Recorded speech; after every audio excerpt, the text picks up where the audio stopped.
P T I کا نیا پاکستان، کیونکہ پرانا پاکستان کو تو 77 سال ہو گئے اور جو صورتحال ہے وہ بھی آپ کے سامنے ہے، تو اس پہ تو کوئی بحث و مباحثہ کی ضرورت نہیں ہے، کیونکہ اس پہ تقریباً میرے خیال سے ہر چینل سے سینکڑوں پروگرام ہو چکے ہیں اور بات چیت ہو چکی ہے۔ دوسرا آپ نے پیٹرولیم کی آپ نے بات کی، تو یہ پیٹرول سستا ہوئے کتنا عرصہ ہو گیا؟ مطلب ظاہر سی بات ہے کنیکشن تو انٹرنیشنل مارکیٹ سے ہوتا ہے نا، کہ وہاں پہ کیا ریٹ ہیں، پھر آپ کی کیا کاسٹنگ آ رہی ہے، پھر آپ اس پہ ٹیکس کتنا لے رہے ہیں، یہ ساری چیزیں ہوتی ہیں۔ اچھا ایک چیز کا اضافہ کروں، ابھی خبر یہ آئی ہے کہ وہ چینی کے بھی جو ریٹ ہے نا وہ انٹرنیشنل مارکیٹ کے ساتھ جو ہے نا وہ کنیکٹ کر دیے گئے ہیں، مطلب وہاں بھی اتار چڑھاؤ ہوگا نا، تو یہاں پہ بھی ہر 15 دن کے بعد ہو سکتا ہے کہ ہر ایک ہفتے کے بعد جو ہے وہ پرائسز اوپر نیچے کرنا پڑے، ایسے ہی بتا رہا ہوں کہ فری مارکیٹ کے کا تو یہ ہے کہ تیل تو ہم کیونکہ امپورٹ کرتے ہیں باہر سے، تو اس کا تو سمجھ میں آتا ہے انٹرنیشنل مارکیٹ، لیکن چینی تو ہماری اپنی پیداوار ہے، لیکن کیونکہ ہمارے جو حکمران ہیں وہ ہر قیمتیں تو انٹرنیشنل مارکیٹ کے لیول پہ آ کے ہمیں بیان کرتے ہیں، لیکن جو انٹرنیشنل جو شہر ہیں اس کا کبھی تذکرہ نہیں کرتے، کہ ٹوکیو کا کریں، ڈھاکہ بھی دیکھ لیں، یا جو دوسرے بیجنگ دیکھ لیں، دبئی ہو، کوئی بھی جگہ ہو، دبئی دیکھ لیں، کبھی انہوں نے اپنے شہروں کا موازنہ اس سے نہیں کیا، صرف قیمتوں سے کیا۔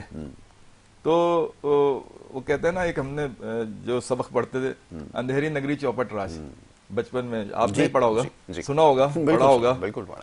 تو اس وقت تو خیر ہمیں اتنا محسوس نہیں ہوتا تھا، کیونکہ اس وقت حالات بہت بہتر تھے، جب ہم اسکول میں کالج میں پڑھتے تھے، نہ اتنی بدامنی تھی، نہ اتنی لوٹ مار تھی، نہ اتنی کرپشن تھی، لیکن آج ہم سمجھتے ہیں کہ یار وہ سبق جو ہم پڑھتے تھے بچپن میں، آج وہ ہمیں پریکٹیکلی نظر آ رہا ہے اپنے ملک میں، کہ جس طرح یہاں لوٹ مار کی گئی، جو پیسہ، جو قومی خزانے کا پیسہ ڈیموں پہ لگنا تھا، تعلیم پہ لگنا تھا، صحت پہ لگنا تھا، وہ یہاں سے منی لانڈرنگ کے ذریعے امریکہ، دبئی اور دوسرے ملکوں میں بچوں پہ لگا، اور بچے ماشاءاللہ ان کے سیٹ ہیں آج، تو انہیں کوئی فکر کی بات نہیں ہے۔ تو اب یہ تجزیہ مطلب کر کے ہم لوگ تھک گئے، لیکن اس میں کوئی تبدیلی نہیں آئی، کوئی چینج نہیں آئی۔ اس کا مطلب جو اس پہ عمل کر رہے ہیں وہ اتنے پکے ہیں کہ انہیں پتا ہے کہ ہمیں کوئی قانون یا کوئی ہمیں عدالتیں یا کوئی بھی کسی بھی قسم کی ہمیں کوئی خطرہ نہیں ہے، کیونکہ نظام پورا ہمارے کنٹرول میں۔ تو یہ بدقسمتی ہے اس ملک کی، کہ یہاں ملک اور قوم کے بجائے خاندان اور دوستوں کو نوازنے کے لیے پالیسی بنتی ہے۔ ایسا ہی ہے، بظاہر ایسا ہی نظر آتا ہے۔ جی دوسرا آپ کا سوال تھا، پلیز۔ آج کل آپ کے جو آپ سن رہے، کل سے ایک آ رہا ہے کہ ٹرمپ صاحب نے ایک معاہدہ کیا ہے، تو اچھی بات ہے، اگر ملک کو فائدہ ہو رہا ہے، اس میں کوئی وہ نہیں ہے، ظاہر سی بات ہے اگر بزنس کو، لیکن دوسری جانب ہم یہ دیکھتے ہیں کہ ہمارے اپنی قابلیت کیا ہے۔ مطلب دیکھیں، اس موجودہ گورنمنٹ کو، پی ڈی ایم کی جو گورنمنٹ اس وقت ہے، یہ تقریباً 3 سال 4 سال ہو گئے، ہاں پچھلے سال ملا کر، صحیح، مطلب پورا ریجیم چینج کے بعد سے، لیکن ٹوٹل انہیں کی رہی نا، چاہے وہ نگراں ہو چاہے وہ۔ ان 4 سالوں میں انہوں نے بزنس کو کس لیول پہ پہنچا دیا تھا، صحیح ہے، اور یہ دعوے کر کے آئے تھے کہ جی اس وقت کے حساب سے جو مہنگائی تھی اس کو یہ مہنگائی کہتے تھے، اور ایک ناتجربہ کار حکومت کا تانا دیتے تھے، اکثر آپ نے سنا بھی ہے۔ پھر اس کے بعد ریجیم چینج آیا، کیونکہ اس وقت کرونا چل رہا تھا، اور اس کے بعد عوام کو امید تھی کہ شاید یہ کیونکہ پرانے ہیں، منجے ہوئے ہیں، تو کچھ بہتری لائیں گے، ڈیلیور کر سکیں گے، لیکن اس کے بعد جو عوام نے دیکھا، تو پھر اس کے بعد آپ نے 8 فروری 2024 کا رزلٹ، عوامی رزلٹ بھی دیکھ لیا، بالکل ایسا ہی، کہ انہوں نے ان کو ٹوٹلی ریجیکٹ کر دیا۔ لیکن کیونکہ وہی جو ہمارے یہاں ہوتا ہے، چینج ہر دفعہ ہوتا ہے، تو اس طرح جو سسٹم ہے، اس میں آپ بہتری کی امید رکھ سکتے ہیں کہ مجھے پتا ہے کہ آپ چور ہیں، آپ ڈاکو ہیں، یا میں ڈاکو ہوں، یہ میں چور ہوں، لیکن مجھے پتا ہے کہ قانون میرا کچھ نہیں بگاڑ سکتی، تو میں تو پھر اگر میں چھپ کے کرتا تھا تو میں کھلے عام، اور اب آپ دیکھ لیں ان 3 سالوں میں جو لوٹ مار ہوئی ہے وہ کھلے عام ہوئی ہے، مطلب لوگ چیختے رہے، چلاتے رہے، اب کیونکہ سوشل میڈیا کا دور ہے، اور اعداد و شمار آتے رہے کہ پیٹرول کے ریٹ، آپ دیکھیں پیٹرول کے ریٹ ہمارے وقت میں دیکھیں اور اس کی پرائز دیکھیں، چینی کی دیکھیں یا آٹا یا جو بھی لے لیں، گروسری، میں وہ نہیں کرتا لگژری چیزوں کی، میں صرف آپ کی جو بنیادی چیزیں جو ہر انسان کی، چاہے وہ غریب ہو یا امیر ہو، اس کی ضرورت ہو، اور دنیا بھر میں یہ ہوتا ہے کہ لگژری چیزوں پہ اگر ٹیکس لگتا ہے، لیکن جو عام ضروریات زندگی اس پہ نہیں لگتا. نہیں لگتا. لیکن ہمارے یہاں آپ دیکھیں کہ جو لگژری چیزیں ہیں ان کے اوپر یا جو لوگ ہیں ان کے اوپر ٹیکس معاف ہوتا ہے, ان کی مراد بڑھا دی جاتی ہیں, جبکہ عوام ایک عرصے دراز سے چیخ رہی ہے اور اب اس کے گھر میں بیچارے آپ دیکھیں بے روزگاری, فاقے, غربت اور بچوں کی تعلیم, ہر چیز کا مسئلہ ہے. ایک عام شہری کی بات کر رہا ہوں. لیکن کیونکہ لانے والے جو لوگ ہیں جب وہ اس کو مسئلہ ہی نہیں سمجھتے تو مسئلہ حل کیسے کریں گے؟ جب مسئلہ سمجھیں گے تو حل کریں گے, جب مسئلہ سمجھتے ہی نہیں تو حل کیسے کریں گے؟ بہت خوب. میں ڈاکٹر صاحب کی طرف چلتا ہوں. ڈاکٹر صاحب ذرا فرمائیے گا, صورتحال کا آپ بھی جائزہ لے رہے ہیں, یقیناً آپ کے سامنے ہے معیشت کے حوالے سے جیسے جاوید بھائی نے بات کی ہے. یقیناً اگر پرانے وقتوں سے, پرانے سے مراد یہ کہ اس دور میں اور اس دور میں اگر قیمتوں کا موازنہ کیا جائے تو ہر گزرتا وقت جو ہے وہ پاکستانیوں کے لیے ایسا محسوس ہوتا ہے کہ پچھلا دور ان کو یاد آتا ہے کہ وہ زیادہ بہتر تھا. ہونا تو یہ چاہیے کہ ہمیں آگے کی طرف دیکھنا چاہیے کہ آنے والا وقت اچھا ہو, لیکن یہ بڑی بدقسمتی ہے کہ پاکستان میں ہر گزرتا وقت پچھلے والے زیادہ اچھے لگ رہے ہوتے ہیں. اس کا کیا کیا جائے, کیا اس کا حل ہے؟ فرمائیے. بسم اللہ الرحمن الرحیم. یاسر بھائی, اس کا جواب جو ہے میں آپ کو جو ہے حدیث مبارکہ سے بھی دوں گا, بہت خوب. اور دوسرا یہ ہے کہ جو اب کریٹیریا بنا ہوا ہے اس حساب سے بھی. دیکھیں, آپ صلی اللہ علیہ وسلم نے فرمایا کہ جب جو آج کا دور ہے, آنے والا جو دور ہے وہ اس سے بدتر ہوگا, یعنی کسی بھی حساب سے دیکھ لیں تو بیسک جو مین چیز ہے کسی بھی اسلامی ملک کے اندر, جب آپ وہاں اسلامی ایک جمہوریہ پاکستان ہے ہمارا یا اسلامی کنٹری کوئی بھی ہو, وہاں ہمارے پاس جو لا ہے وہ ہے قرآن پاک. بے شک. جب ہم آئین اپنا قرآن کی روشنی میں نہیں مرتب کریں گے یا دکھاوے کا کریں گے تو یہ دنیاوی مسائل کے ساتھ جو ہے آخرت میں بھی ہمیں نقصان ہے, اور دنیا میں تو اس کا خمیازہ بھگتنا پڑے گا. ہماری کمپلیٹ ملکی اکانومی جو ہے وہ اس ٹائم ٹوٹلی ڈیپینڈ کر رہی ہے آئی ایم ایف پر, قرضوں پر. بالکل ٹھیک ہے. اور ہم کچھ بھی کہہ لیں, ہم کچھ بھی بول لیں کہ عوام کے ساتھ یہ ظلم ہو گیا, عوام کے ساتھ وہ ہو گیا, کیونکہ جو پالیسیز بن رہی ہیں وہ جتنی پالیسیاں ہیں وہ تمام کمپلیٹ جو ہے آئی ایم ایف کے پروگرام کو مد نظر رکھ کے بنائی جاتی ہے, چاہے وہ فارن حساب سے ہو یا خارجہ پالیسی ہو یا ایکس وائی زیڈ کچھ بھی ہو. تو اس ٹائم جب پی ٹی آئی کی حکومت تھی تو ہمیں سننے کو مل رہا تھا کہ ملک دیوالیہ ہونے جا رہا ہے. اس ٹائم جو حالات تھے وہ ایسے تھے. اچھا, پھر یہ نگران سیٹ اپ جو آیا تو اس نگران سیٹ اپ کے اندر جو عوام کے اوپر ایک برڈن آیا یا مہنگائی کا ایک بہت بڑا وہ طوفان کہہ لیں آیا, تو عوام اس میں جہاں تک ایک میرا ذاتی نظریہ ہے کہ ہم کچھ بول اس لیے نہیں سکتے اب زیادہ کہ کیونکہ پی ٹی آئی کی وہ جو تبدیلی تھی وہ دیکھنے میں کہ جی نیا پاکستان, اور اس کے اندر ہمیں یہ سننے کو مل رہا تھا کہ ملک دیوالیہ ہونے جا رہا ہے. اور ایک عام آدمی جو تھا نا وہ بھی یہ سوچنے میں مجبور ہو گیا تھا کہ اگر ملک خدا نہ کرے دیوالیہ ہو گیا تو میری جو چھت ہے یہ بھی نہ چھن جائے. اور جو رینٹل تھے وہ بھی یہ سوچنے پہ مجبور ہو گئے تھے کہ ہم کہیں جھونپڑا پٹی میں تو نہیں جا کے رہیں گے, ایسے معاملات ہو گئے تھے. خیر ملک اس وے سے نکلا. اچھا, اب اگر دیکھا جائے تو کمپلیٹ ملک جو ہے نا وہ چل رہا ہے عوام کے ٹیکس پر. بالکل. آپ کی جتنی بھی گورنمنٹ کی پالیسیاں ہیں وہ کچھ سمجھ نہیں آ رہی. اچھا, جو سیاسی جنگ ہے نا تو وہ سیاسی جنگ جو ہے وہ ملک کے مفاد میں نہیں ہے, اکانومی کے مفاد میں نہیں ہے. کمپلیٹ یہ جو حکومت ہے اس کا جو سسٹم ہے وہ کمپلیٹ قرضوں پر چل رہا ہے. جی, آپ کو بھی پتا ہے, پورے میڈیا میں اعداد و شمار پڑے ہوئے ہیں. تو اب وہ مجبور ہیں, ان کے میں تو یہ کہوں گا کہ موجودہ حکومت کے بس میں ہی نہیں ہے کوئی فیصلہ لینا, سٹرکٹلی فیصلہ لینا. اچھا, یہ سارا گھما پھرا کے خاص کر ہمارے پی ٹی آئی والے بھائی اس کو گھما پھرا کے لا کے اداروں کے سر یعنی آرمی کے سر رکھ دیتے ہیں. تو بھائی آرمی کا اس سے کیا لینا دینا؟ یہ جو خارجہ پالیسیز ہیں یا کوئی بھی ہے, چاہے وہ پی ٹی آئی کی حکومت ہو, نون لیگ کی ہو یا ایکس وائی زیڈ کسی کی بھی آئے, پیپلز پارٹی کی آئے, تو وہ تو سیاست دانوں کا کام ہے بنانا. اچھا اب سیاستدان جو ہے وہ آئین میں اتنی ترامیم کر چکے ہیں بیٹھ کے، 73 کے آئین کو انہوں نے اپنے مفادات کے لیے 18ویں ترمیم، ابھی 27ویں ترمیم اور پتہ نہیں 26ویں 27ویں تک پہنچ گئے. تو یہ کیوں کر رہے ہیں کہ وہ جو اپنے ان کے اثاثے ہیں ان کو بچانے میں لگے ہوئے ہیں، چاہے وہ کسی پارٹی کو آپ دیکھ لیں. اچھا پھر اس کے بعد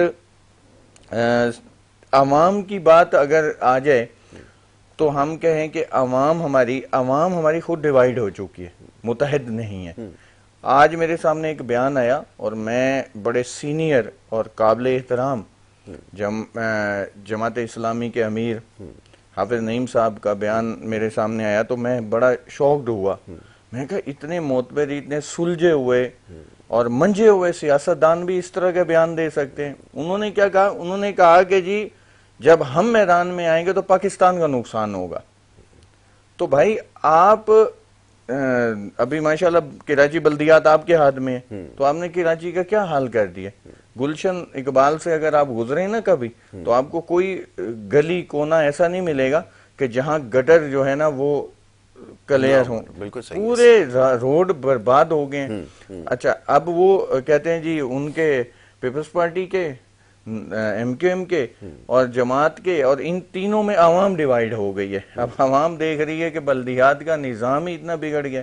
تو جس کو بھی دیکھتے ہیں نا جی وہ یا تو ایک بہت آسان سا ٹاسک مل گیا ہے کہ یا تو ملٹری کے خلاف، اسٹیبلشمنٹ کے خلاف بولنا شروع کر لو.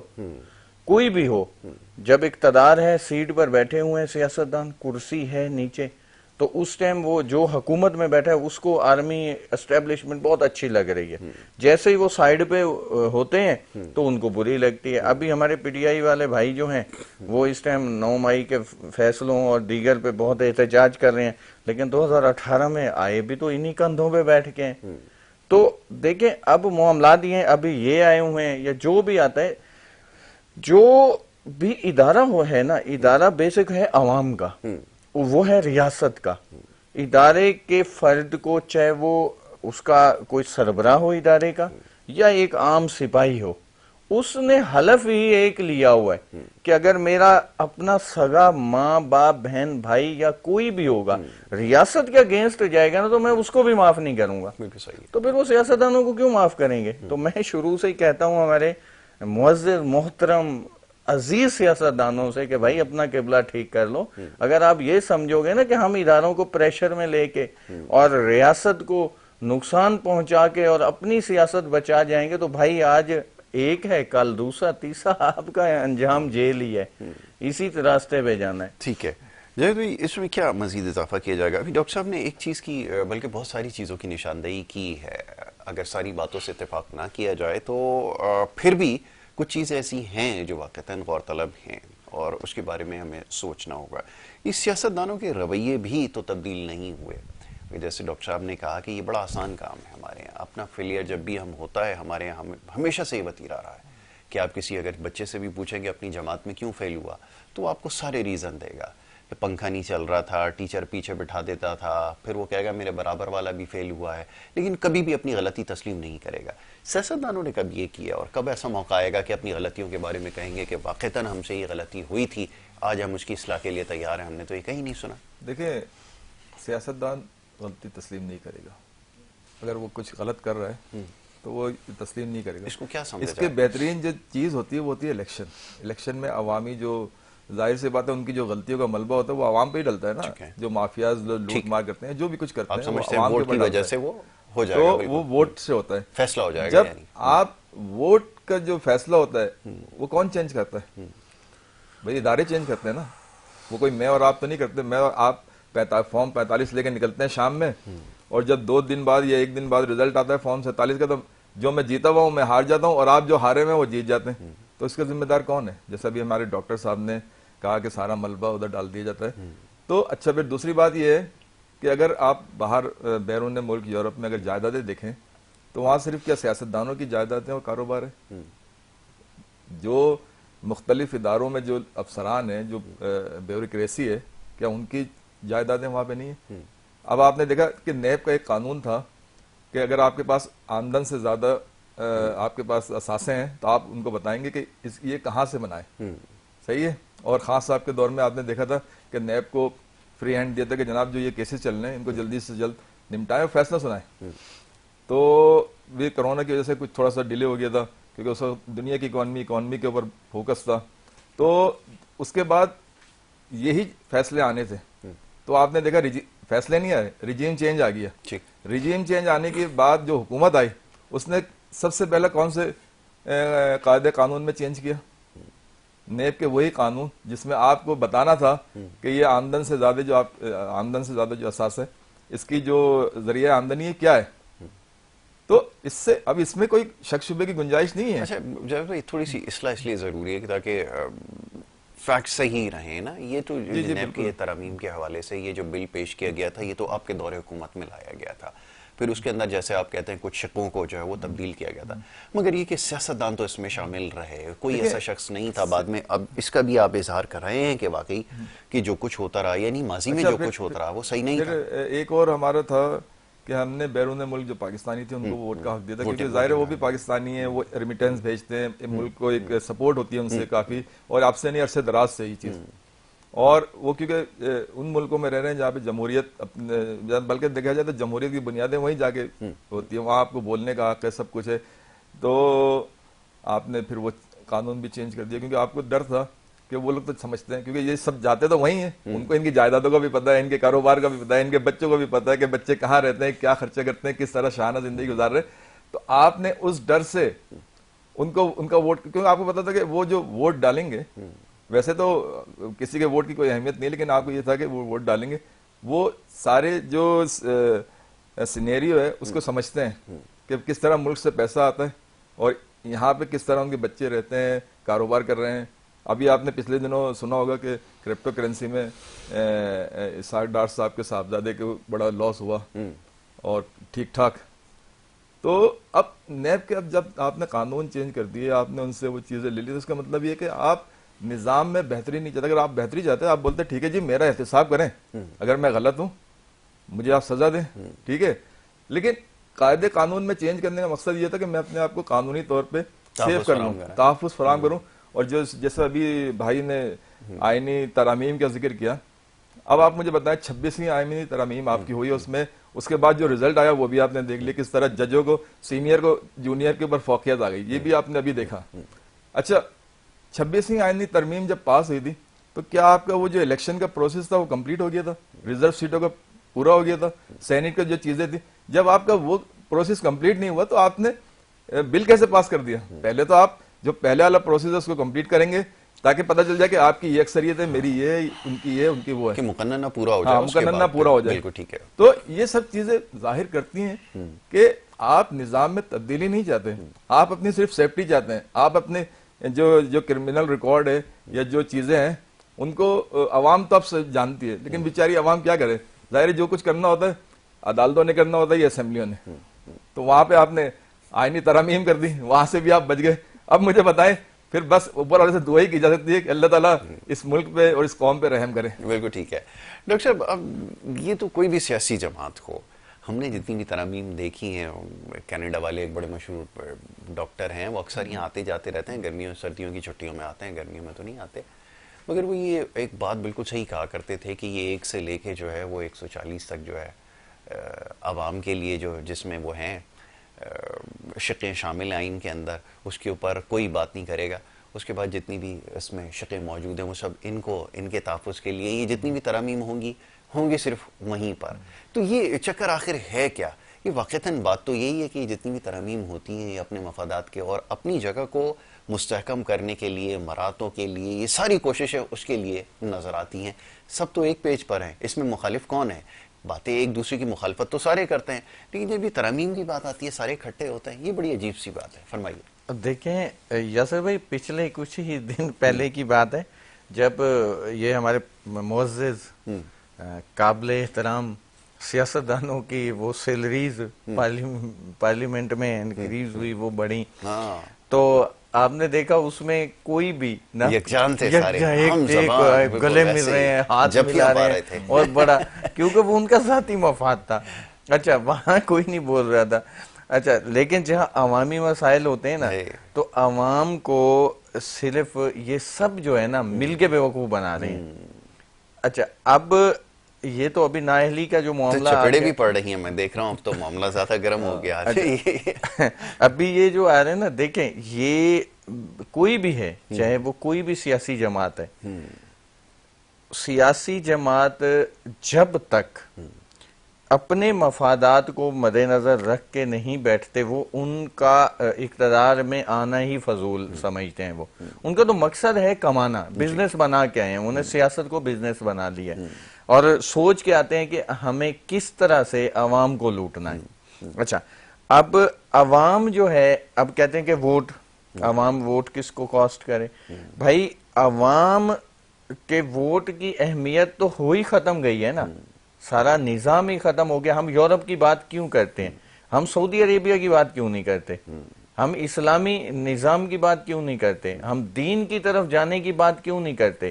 ہم مثالیں ان کنٹریز کی کیوں دیتے ہیں کہ جن کا لا جو ہے وہ اس نے آج عوام کا یہ حال کر دیا ہے؟ کیونکہ میں ڈاکٹر صاحب ایک بات ابھی اس بات پہ میرے ذہن میں آئی، میں نے کہا کیونکہ اس کی وجہ یہ ہے کہ جو ہمارے دین میں جو چیزیں ہم سے زیادہ وہ لوگ عمل کر رہے ہیں اور وہ انصاف فراہم کر رہے ہیں، اس لیے اس کی مثال دیکھیں اس لیے اس کی مثال دی جاتی ہے کہ وہاں پہ ایک عام آدمی جو ہے نہیں دیکھیں، ہم کسی اور کنٹری کی بات نہیں کرتے، ہم سعودی عربیہ کی بات کر لیتے ہیں، صرف سعودیہ کی بات کر لیتے ہیں. سعودیہ کے اندر جو ہے، عرب کے اندر ہمارا قبلہ وہاں ہے، مسجد نبی صلی اللہ علیہ وسلم وہاں ہے، ہمارا حج وہاں ہے، عمرہ وہاں ہے. تو وہاں پر آپ دیکھیں کہ اگر منشیات کا کوئی کیس ہوتا ہے تو وہاں سزائے موت ہے، وہاں اگر قتل ہے وہاں سزائے موت ہے، اگر وہاں.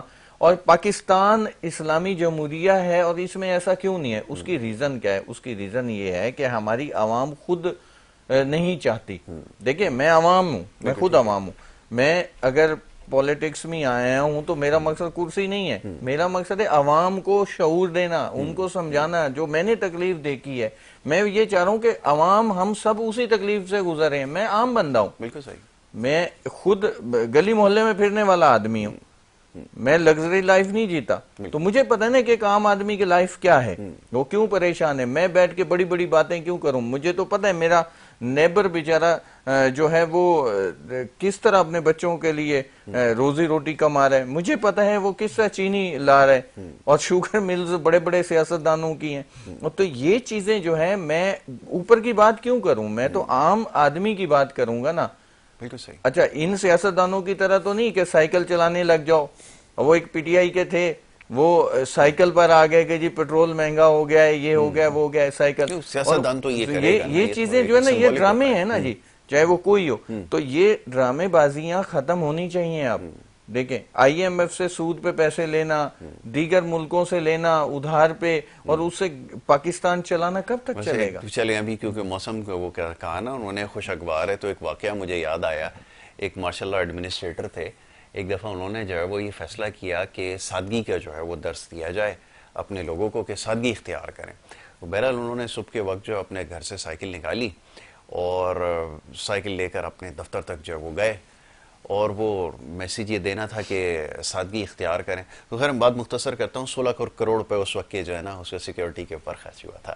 تو یہ ہمارے یہاں تو یہ سادگی کے اس طرح درس دیے جاتے ہیں. مطلب سادگی پہ اتنا تو عیاشی بھی کتنا خرچ ہوتا ہوگا. جی آخری بات ہے کیونکہ ٹائم بھی اینڈ ہو گیا.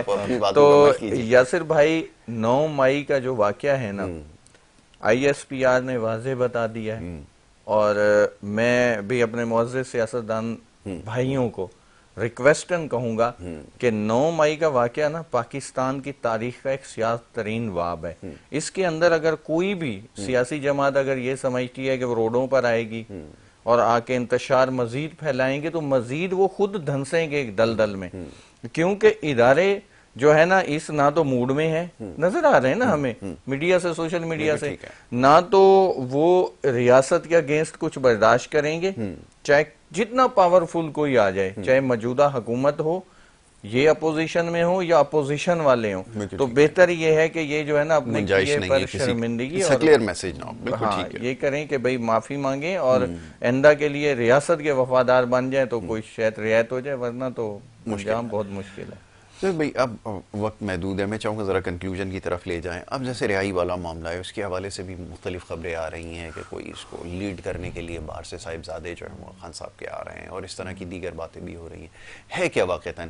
اور دوسرا یہ کہ پارٹی کے اندر جو معاملات ہیں، خاص طور پہ صوبہ پختونخوا جو ہے اس کے اندر جو معاملات ہیں، یہ معاملات کو پیچیدہ بنا رہا ہے. میں تو سیاسی گفتگو کروں گا ذرا اس کے اوپر، اس کا کیا نتیجہ نکلنے والا ہے، یا پھر ایسا ہو سکتا ہے کہ یہ جشن آزادی کے بعد کوئی پھر نئی تحریک کا آغاز کیا جائے؟ کہ یہ بھی پلان میں شامل ہے؟ ذرا فرمائیے. دیکھیں یہ جو ابھی آپ نے سوال کیا اور ابھی ہمارے ڈاکٹر صاحب نے بھی بڑی تفصیلی گفتگو کی، تو 9 مئی کا جو واقعہ تھا وہ 8 فروری 2024 کو عوام نے اس کو ریجیکٹ کر دیا تھا.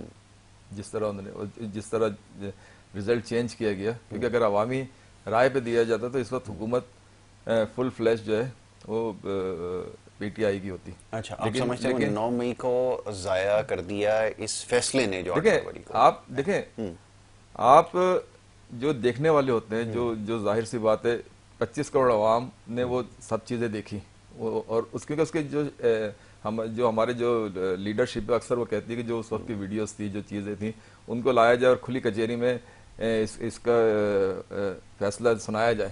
ظاہر سی بات ہے کہ عوام، یہ ملک جو ہے وہ کسی ایک فرد کا یا چند فرد کا نہیں ہے، یہ عوام کا ملک ہے، 25-30 کروڑ کی عوام کا ملک ہے، اور اس کی جو چیز، اس کی جو سوچ ہے، اس کو بھی اس میں شامل کیا جائے.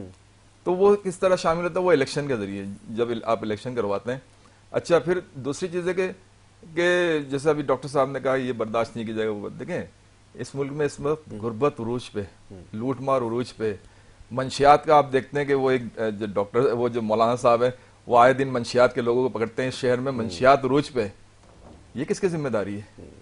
مطلب یہ بھی تو آپ کے ادارے جو بنتے ہیں وہ کرپشن کے لیے، جو ابھی آپ دیکھیں ایک موبائل کے لیے لوگ ہر سال سینکڑوں افراد قتل ہوتے ہیں. قتل ہو رہے ہیں.